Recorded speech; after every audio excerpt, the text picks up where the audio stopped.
All right, so this is a 5K assignment deal breakdown. This is in Rim Forest, California, and you can see here that we've got our text from our client, which basically just said signed, and this was kind of breaking down the deal and how it was going to go.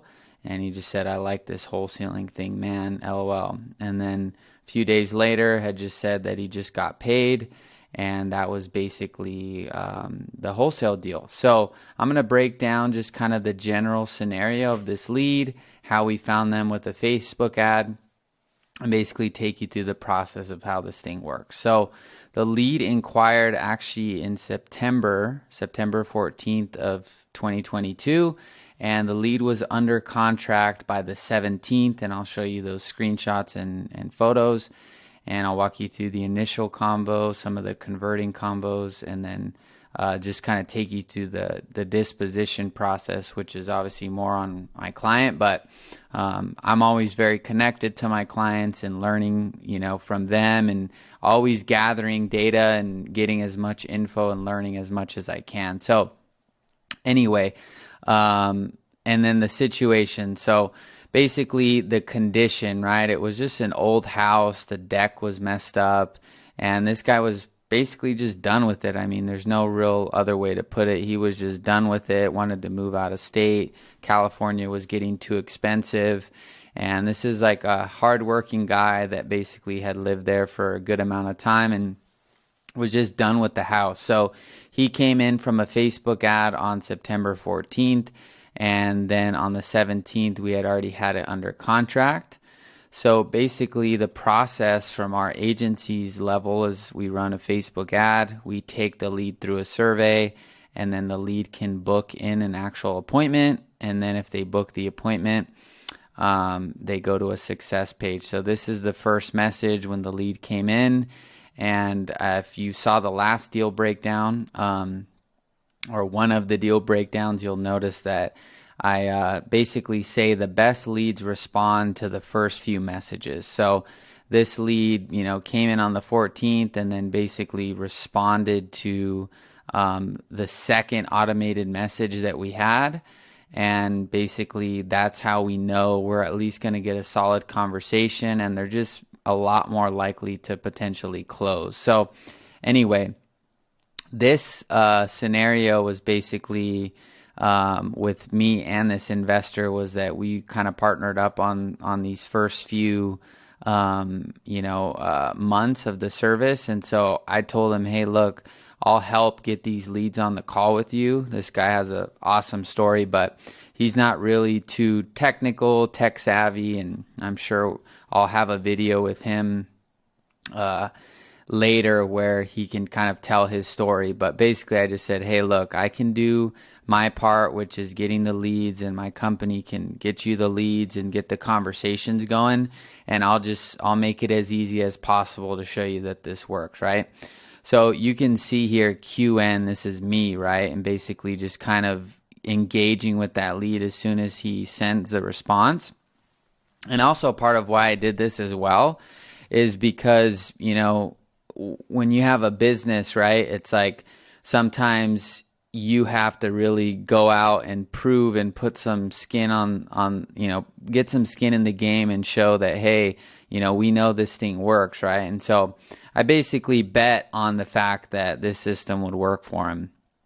And to date, he has 4 deals under contract, 3 to him, 1 to an agent he referred it out to. But in all of the 3 scenarios that we locked up, like I assisted in getting that lead on the conversation and basically just helping him out. So I'm not like saying, oh, it's all me. I'm just saying, hey, look, like we bet on the fact that this is going to work for him. And this is kind of why you'll see him and I oscillating between messages. So anyway, I basically got this lead to engage. I called my client, hey, can you call? He was busy and I just was buying time.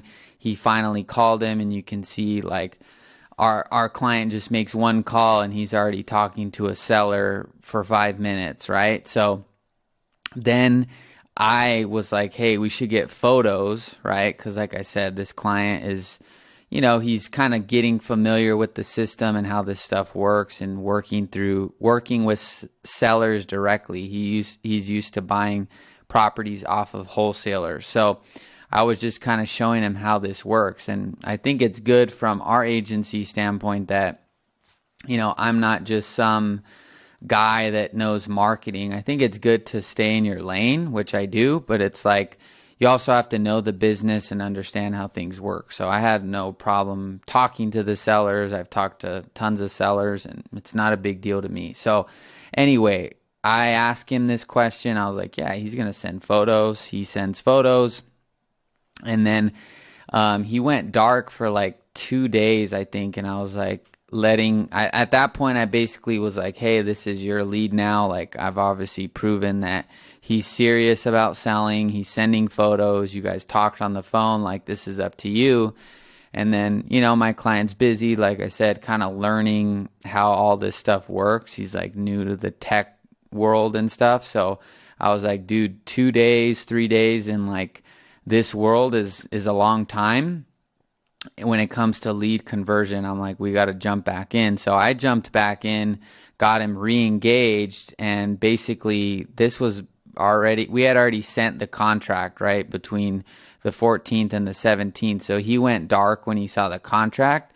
So I was like, dude, if we leave this be, like, you never know, like, he could already sign with someone else and it's done just like that. So that's the reality of lead generation and stuff, is like, you got to be on point. So I knew that we couldn't give him too much time, but we also don't want to come across needy. So anyway, he just had some questions about the contract, and I just told him, hey, we're going to resend it to you, because he needed a new close date. I didn't screenshot everything just because I'm like, I don't want to put 50 screenshots, but I just explained to him what counterparts section 25 is and how that works and all that. And so then this is the proof when we got the signature, which was on the 17th.